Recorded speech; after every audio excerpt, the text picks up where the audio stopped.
Bueno, tenemos ahora una pregunta de física, en donde me preguntan por diseñar una prueba de lanzamiento de bala. El atleta realiza un tiro como el mostrado en la figura. Entonces, tenemos un movimiento parabólico, es decir, un movimiento bidimensional. Luego me dice la magnitud de la velocidad en el punto R, ¿cierto? B sub 0, velocidad inicial del balón, donde B sub 0 es la velocidad inicial del balón, alfa es el ángulo de lanzamiento. Entonces hay que tener en cuenta que me están preguntando por la velocidad, ¿cierto? En el punto R, aquí, en ese puntico. Entonces, como es un movimiento parabólico, perdón, tenemos un movimiento que es bidimensional, como ya lo dije anteriormente, es decir, posee una componente horizontal, que la llamamos Bx, y como tiene una componente vertical, que es By. ¿Ya? En cualquier momento, siempre va a tener esas dos componentes. Si yo hiciese un análisis de vectores del componente en el eje Y, siempre los vectores van a ser en ese sentido, mientras sube, hasta que se hace el vector en el punto máximo de la altura, se hace el componente ese vector en el eje Y, se hace 0 y luego cuando comienza a descender, comienza a ir aumentando el vector.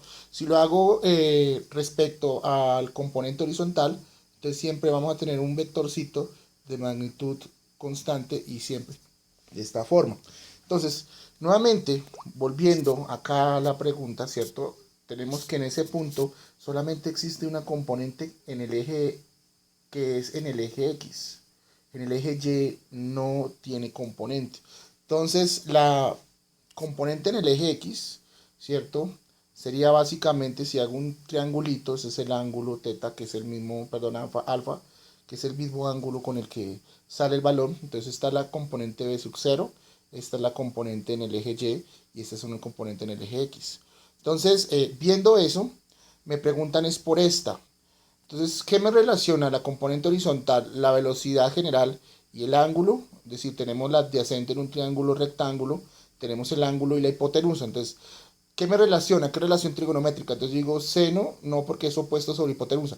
Entonces coseno. Entonces coseno de alfa sería cateto adyacente, que es igual a Bx, sobre la velocidad generalizada, que es B sub 0.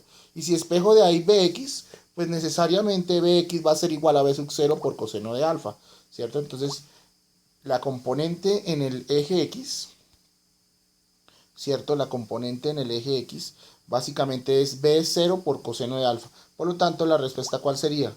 La respuesta es la